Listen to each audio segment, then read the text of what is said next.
nurse, you've come across a lot of plagues and diseases. And stupid patients. What is the worst one you think that could encounter the human race today? Well, for modern day, like I know we still have an active leper colony population in the world, but if that came to talk about old school, leprosy, a mass outbreak again, that could cause some issues. Yeah, especially for all those video game nerds. Leprosy, there goes your thumbs. Exactly. Yeah. I mean, the Xbox One will be very popular because of the voice command. So, I mean, it's just going to be people yelling at TVs all the time. Until your lips and tongue fall out. Yeah, then what are you going to do? The voice commands are pretty much by the board, too. And you can't do the Kinect thing because your legs and arms are falling off. Yeah, you just sit there as a rotting lump of flesh and gibber, basically. Pretty much. Yeah. And then Exactly. So it's not going to be anything different. Well, yeah, It'll just smell worse. Until the disease is well advanced. Some of us will smell worse. Now, don't armadillos carry leprosy? Isn't that one of the things that is out there that those creatures can actually give you that? Armadillos I've never heard of that one, really. Yeah, I can double check. I think that's what their saliva or some sort of secretion they have. All right, so you don't want to have sex with an armadillo. Is that what you're telling me? Don't lick it. Yeah, don't. Yeah. I've been told don't lick it. How often has a woman told you not to lick something? There's going to be dead air for a minute because... No dead air. Don't lick it. You guys take this. I'm going to crack up right now. I broke George. How many times have Yay me. Armadillo licking. That's a new thing. Is it kind of like toad licking, only different? Pretty much. Instead of going psychedelic, you lose body parts. So after I run over the armadillo, which is... bad enough. Don't try to go lip to lip and resuscitate Don't it. go lick it, is what you're saying. If, in fact, the armadillo has that issue. But there's no way to tell, right? I can Google it. No, I mean, there's no way to tell if an armadillo has leprosy. Unless he's wearing the shirt, I got leprosy, then don't lick him. Pretty much. That's right, obviously. Just like, unless, rabies you can tell after a certain point because the animal starts foaming at the mouth. But armadillos always look kind of mellow and, Yeah, they're pretty chill out. No, they're not chill out. Have you ever come across one of those unexpected? I've never tried to sneak up on an armadillo. Tell us what enlighten me. Chuckles, tell us what happens when you sneak up on an armadillo unexpectedly. Well, sneaking up on any animal unexpectedly is a bad thing, but armadillos have some sharp flipping teeth, and they're very aggravatable, just like a raccoon. So if you come up across that and they don't want to be around you, they're going to shred you. And is that how you become a leper? I don't know. I'm not a leper. I haven't contracted that disease yet. Ask someone down in Texas or Oklahoma where these things are rolling around. I don't know. All right, look. If you're a redneck and you're down in Texas and you have a habit of licking armadillos, stop it. Okay? That's one fetish. To yourself. Yeah, take it from Nurse Misery. Yes, that is one fetish you might not want to indulge so freely. I can actually see the picture in my head. Is some guy wearing a cowboy hat with this really redneck gear going on, sitting there about to lick the armadillo and saying, "Oh, darn. Just wait a minute now." They might be on to something. No armadillo licking tonight, Stu. So therefore, for the first time ever in its broadcast history, the Haunted Cabaret has done a public service. Why? By accident. Okay. Yeah. Just making sure you didn't plan that one. This was an accident. I mean, armadillo licking was not on the agenda. Is that going to be a new T-shirt? Can we market that? Yes, I think the Haunted Cabaret supports no armadillo licking. Opposes armadillo licking. There we go. They do support sex with alligators. There's nothing wrong with that. No, or anteaters are fine. I don't think they carry any germs, right? No, they're pretty cute. that's good. I gotta lick an armadillo. I gotta go on that end now. If you're a young lady and you're into the animal kingdom, which there are some out there, and I know this is a totally different show, not the Haunted Cabaret, but we gotta figure that if you're gonna go for an animal that's gonna pleasure you, you would go for an anteater because that thing could stick its tongue down some really deep chasms, hit some spots where I'm not gonna hit. Chuckles, I mean, you're going to just work every man out of a job. Okay, so refrain from licking armadillos. Feel free to indulge in anteaters until further notice. Apparently, there's going to be this new anteater sale. Instead of peanut butter with German Shepherds, you're going to have young ladies walking around with armadillos and honey. Armadillos? We just said no armadillos. Anteaters and honey. Anteaters. Jeez. Someone's going to start a breeding program, aren't they, Chuckles? Yeah. Okay, bringing us to our next musical track on the get show. Away from diseases to this? All right, let me just next musical track. Chuckles the Clown. Who are you? Black Sabbath here on the Haunted Cabaret on Rhode Island Free Radio.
All right, that was Black Sabbath, Who Are You, off the Sabbath Bloody Sabbath album.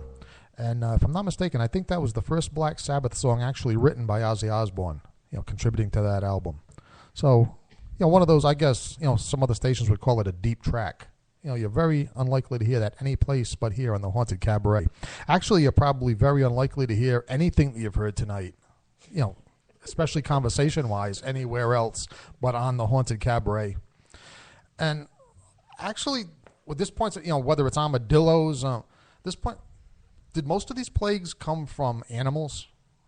I mean, because I was thinking about that as the music was playing, because the Black Plague from the rats. Yep. Technically, well, from it wasn't the the fleas. rats. It's from the fleas, which is part of the animal kingdom. Yeah, Okay. but the Insects are rats part got of it. the bone end of the stick here. It wasn't the rats' fault. It was the fleas' fault. All right, that's still that's still the animal kingdom. Yeah, So- and I wouldn't totally tell the rats they're off the hook. I mean, those things were those little bastards were the ones swimming in the sewage. It's not their fault. These diseased fleas decided to jump aboard the Rat Express. Right, but who told the rat to swim in the poop? Where else was the rat supposed to swim? Not supposed to swim in poop? Why were the fleas in the poop? Well, then again, the rat was minding its own business, wandering around the drains of London, and it was the people that pooped on him. Exactly. It's the people's fault for pooping on the rat who got the flea, who got the disease, and gave it to the people. This sounds like a Sesame Street thing we're shaping up for. I don't know, Didn't they Exactly. blame AIDS on some dude having intercourse with a monkey too? I've heard it both ways. Yeah, either sex with a monkey or being bitten by a monkey out in the jungle. Yeah, so yeah. that was one that's caused by an animal.